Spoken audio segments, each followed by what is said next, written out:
Good day. For this video, I'm going to discuss what I have learned on Chapter 1, which is mainly about stresses. Without further ado, let's proceed to the video. Mechanics of Deformable Bodies, Chapter 1, Stress. As you can see, there are three topics here.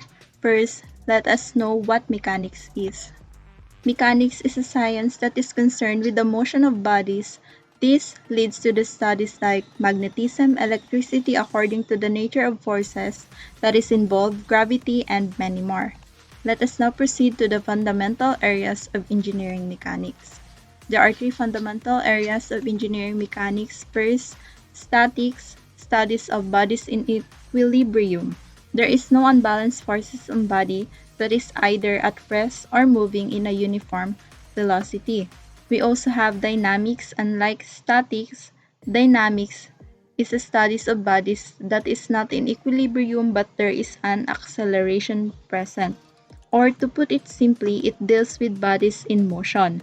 Dynamics is divided into two, kinetics and kinematics. And the last one, mechanics of deformable bodies, deals with the study of resulting stresses and strains developed in the body as a result of external influences or action. Then let's proceed to the loads classification. Loads are classified into three. We have according to time, according to distribution, and according to location and method of application. According to time, we have static load, sustained load, impact load, repeated load.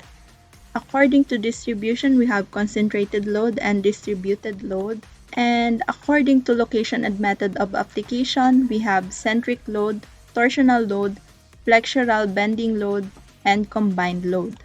Let us now move on to stress. Before we proceed to simple stresses, let us first know stress.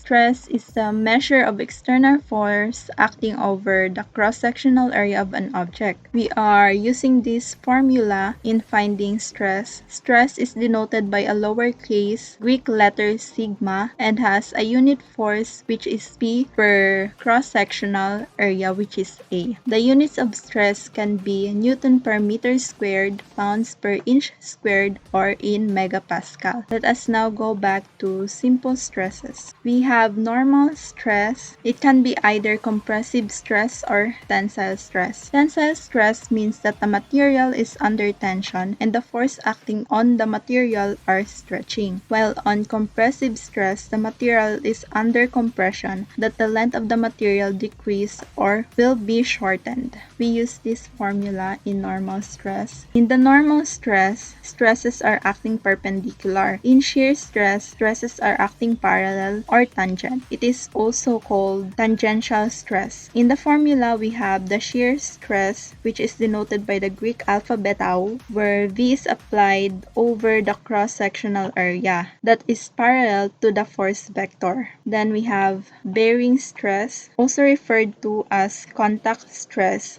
is the force that pushes a structure divided by the area defined as a contact pressure between two separate bodies. We have the formula in finding bearing stress, and PB is the compressive load divided by AB, which is the characteristic area perpendicular to it. Then thin-walled pressure vessel. Tank or pipe carrying a fluid or gas under a pressure is subjected to tensile forces which resist bursting that is developed across longitudinal and transverse section. We have the formula for tangential stress and longitudinal stress. Tangential is where P is the pressure times diameter over D times the wall thickness. And on the longitudinal stress, it is the same formula but the tangential stress is twice of the longitudinal stress.